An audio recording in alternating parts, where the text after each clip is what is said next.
Buenas tardes y bienvenidos a todos. Good afternoon and welcome everyone. Welcome to a community dedicated to providing spiritual tools for living a happy and full life. My name is Karina Shearer and I am the spiritual director and founding minister here at the Center for Spiritual Living Puerto Vallarta. Today is Saturday, July 17th, 2021. And we are continuing with our annual theme, which is Timeless Wisdom, Evolutionary Vision. And the topic for this month of July has been Pulled by Vision. And the topic for this week is Free Your Mind and the Rest Will Follow.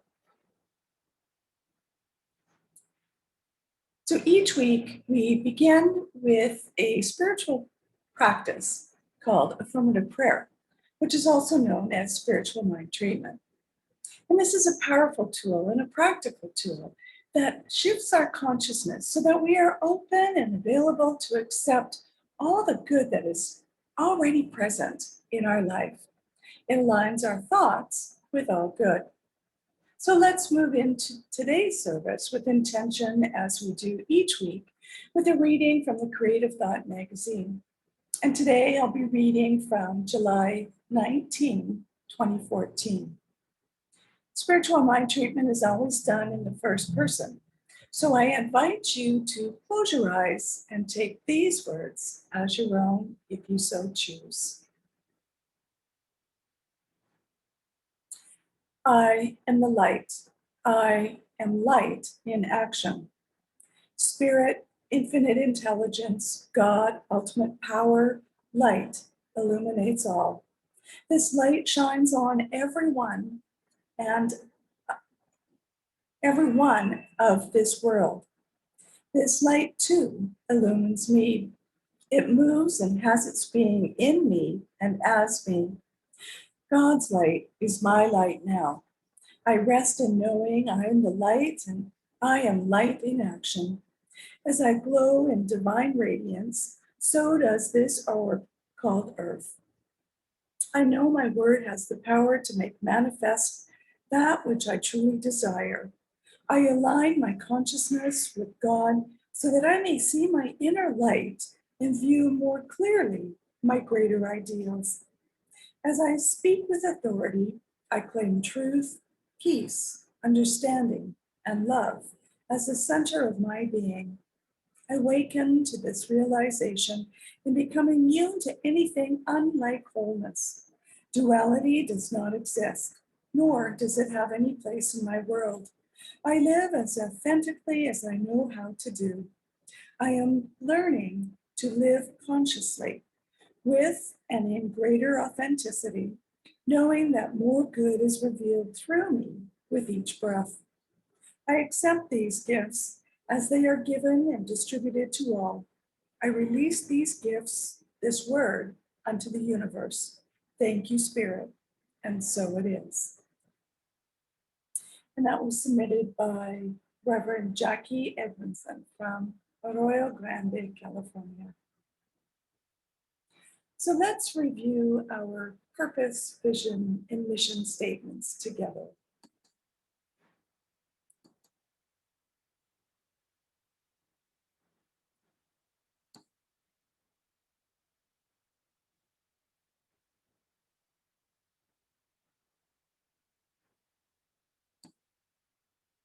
Our purpose is to awaken and celebrate diversity and to love and serve our community. We do this by means of our vision, which is to educate and support each other so we can create the life we desire that works for us right now. And our mission is to provide spiritual tools for personal growth and transformation. So at this time, I'd like to truly welcome everyone again. Please know that we are a faith tradition, a teaching that follows all faith traditions, all paths that lead to one.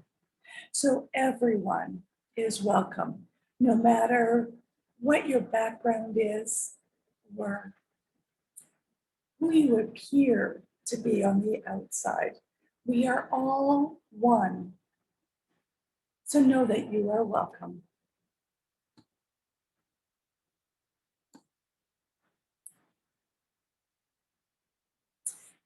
Here we teach a philosophy called the science of mind.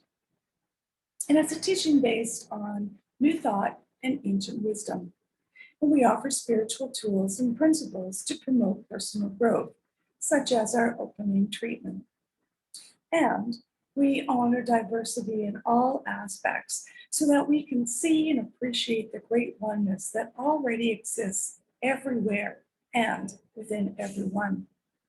When Dr. Ernest Holmes founded this teaching in the 1920s, he had studied both Eastern and Western spiritual texts in order to create the science of mind, which focuses on the individual use of our thoughts and this powerful thing called the mind. When asked to provide a concise definition of the science of mind teaching, he had replied that it is a correlation of laws of science, opinions of philosophy, and revelations of religion applied to human needs and aspirations. And each week we offer here a service with an inspirational message. In the past, we have been doing this in a downtown Puerto Vallarta restaurant. But since we are back on the uptick again for the COVID, and because we are still required to wear masks at all times while outside our home, I invite you into my home via casa, via Zoom. Mi casa is su casa. And we look forward to once again having discussions in person afterwards and enjoying some homestyle Mexican cooking. And hopefully that will be sometime soon. Just a reminder that we are also looking for a new location and we'll be starting to meet in person on Sunday mornings. Updated information will be on our website and our Facebook page so that we can keep you posted as to when and where we will be meeting in person. In the meantime, if you have any questions or comments, you can post them where it is that you are watching or send me an email and I'll be sure to respond. This week, our evolutionary vision from the Centers for Spiritual Living Global Vision is this. We see a world in which each and every person lives in alignment with their highest spiritual principle, emphasizing unity with God and connection with each other. A world in which individually and collectively we are called to a higher state of consciousness and action. Our timeless wisdom from our science of mind principles or concepts and values this week is this. We believe that the kingdom of heaven is within us and that we experience this kingdom to the degree that we become conscious of it. This month, we have been taking the opportunity to revisit our spiritual principles, using them as a launching pad for a fuller expression of the vision. We are pulled forward by the vision, and this is an opportunity to revision, refine, and recommit to that vision. Seek first the kingdom, the kinship, the communion of God, and all things shall be added unto you. There are 4 steps of awareness. The first is victim stage. Life is done to us, or to me, and we react to it. The second stage is the law stage. And this is that life is done by us or by me. Our thoughts become our reality. The third stage is the love stage. Life is done through us and through me. We are co-creators of our life. And the fourth stage is the unity stage, that life is done as us, as me.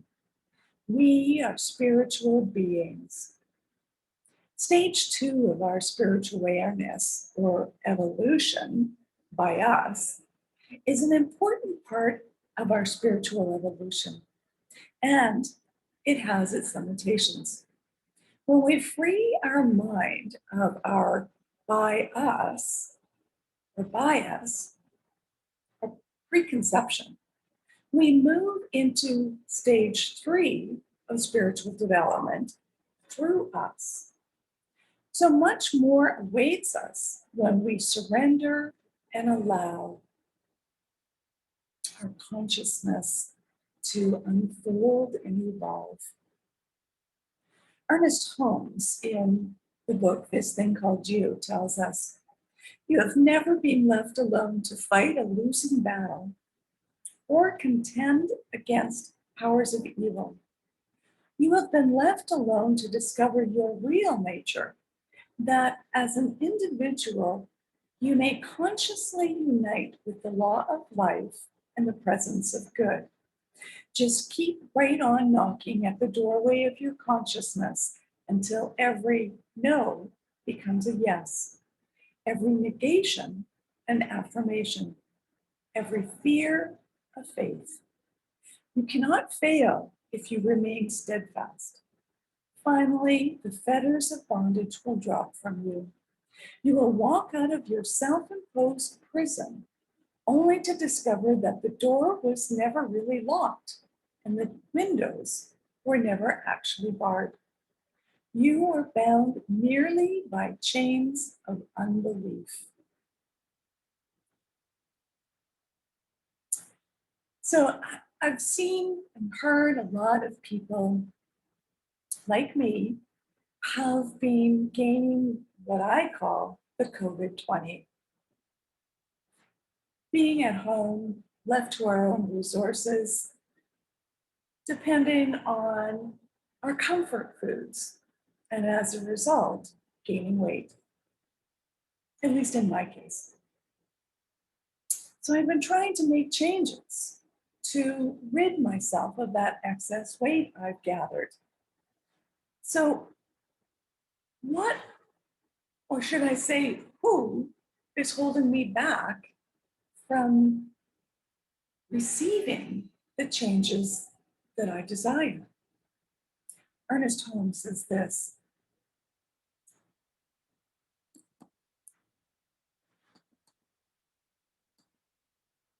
"The recognition of the presence of God or good automatically wipes out any picture of undesirable conditions. For the Spirit of God is a law of elimination and obliteration to everything unlike itself."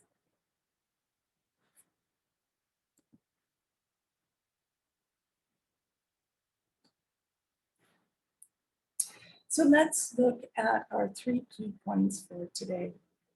Number 1 is use treatment to unclog and free your mind. Number 2, treatment provides a pause and a remembering in our own consciousness. And 3, pray with clear purpose. So use treatment to unclog and free your mind. Many of us have been drawn to the science of mind and New Thought teaching with the hope of manifesting conditions and stuff in our material lives. You know, things like rockstar parking, dream job, dream house, and the likes. What holds us back from receiving or manifesting these? What if the use of affirmative prayer or spiritual mind treatment has always been for the purpose of freeing us from our own limited ideas and beliefs? So let us use the incredible tool of treatment to free our minds and lead us into the freedom that is our birthright. Let treatment be the go-to tool to break the chains of unbelief. In The Science of Mind, Dr. Ernest Holmes wrote this: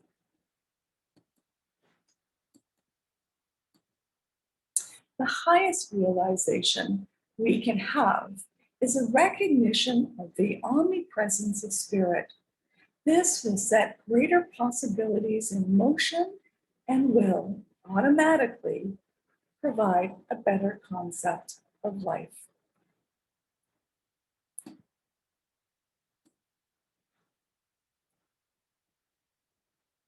So let's go back to the 4 stages of awareness and recall that the fourth, or the unity stage, is life is done as us.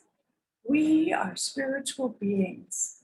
The universe is conspiring to our highest good. We are the ones that get in our way, our ego self. We allow that doubt to come in instead of believing in the truth. Ernest Holmes, in This Thing Called You, said this: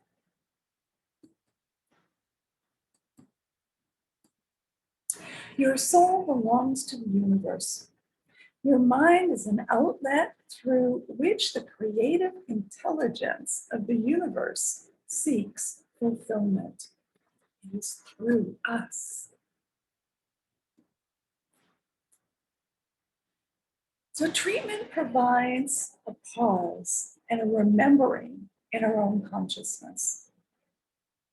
Irish poet and spiritual teacher John O'Donoghue, in his book To Bless the Space Between Us, which is a salute to blessings as a way of life and source of meaning, beauty, wonder, grace, healing, and transformation, wrote this: let there be an opening into the quiet that lies beneath the chaos, where you find the peace you did not think possible and see what shimmers within the storm.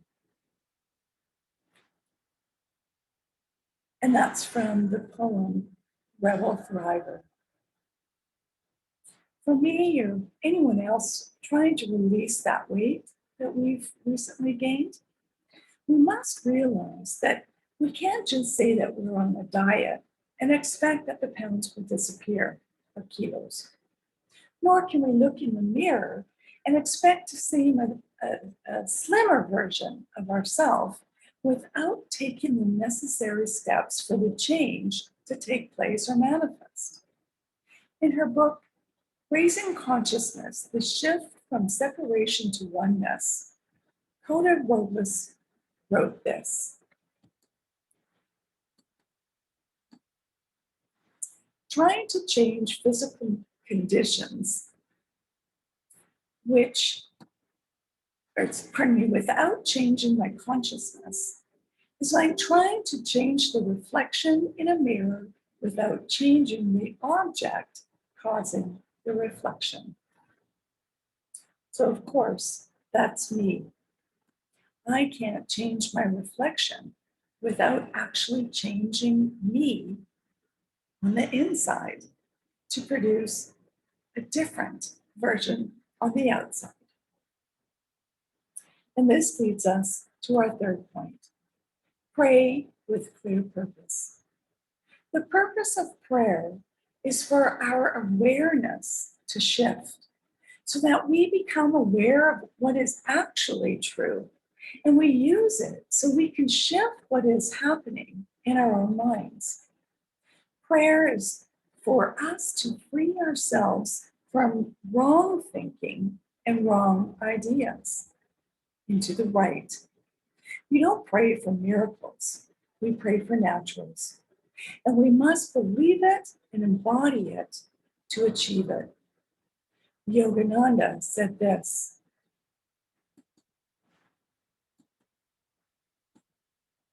most people consider the course of events as natural and inevitable. They know little what radical changes are possible through prayer.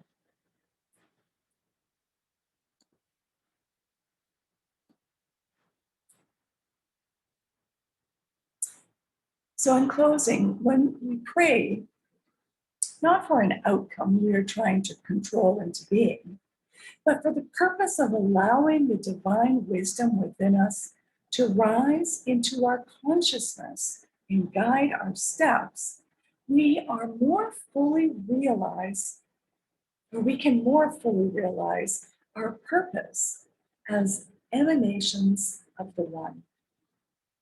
And I'd like to leave you with this quote from Reverend Dr. Edward Balloon. He said, "I make conscious use of a principle for a definite purpose, but I must ground that action in a deep inner perception and conviction of the spiritual truth about myself and any condition related to the treatment."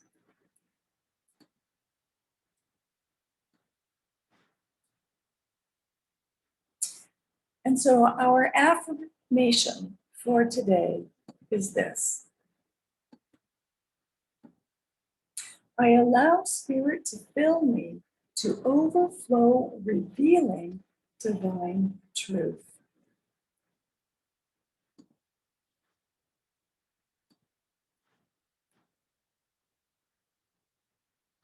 So now is our time for mindful giving and financial support of our spiritual home.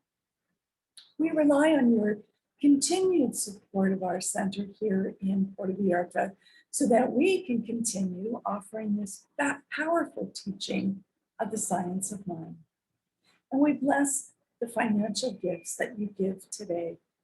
Each and every donation is appreciated, whether it's $5 or $50, or even just the cost of a cup of coffee. And donations can be made using PayPal through our website. And I'll just post that for you again.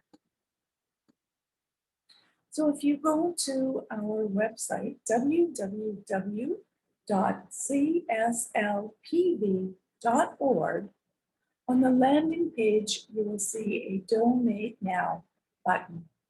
When you click on it, it will redirect you to PayPal so that you can make your donations in whichever form you desire. Alternatively, if you still like to write out a paper check, you can still do so and address it to CSLPV, number 403, 2125 Birch Road, Kelowna, BC, V1Y8N1.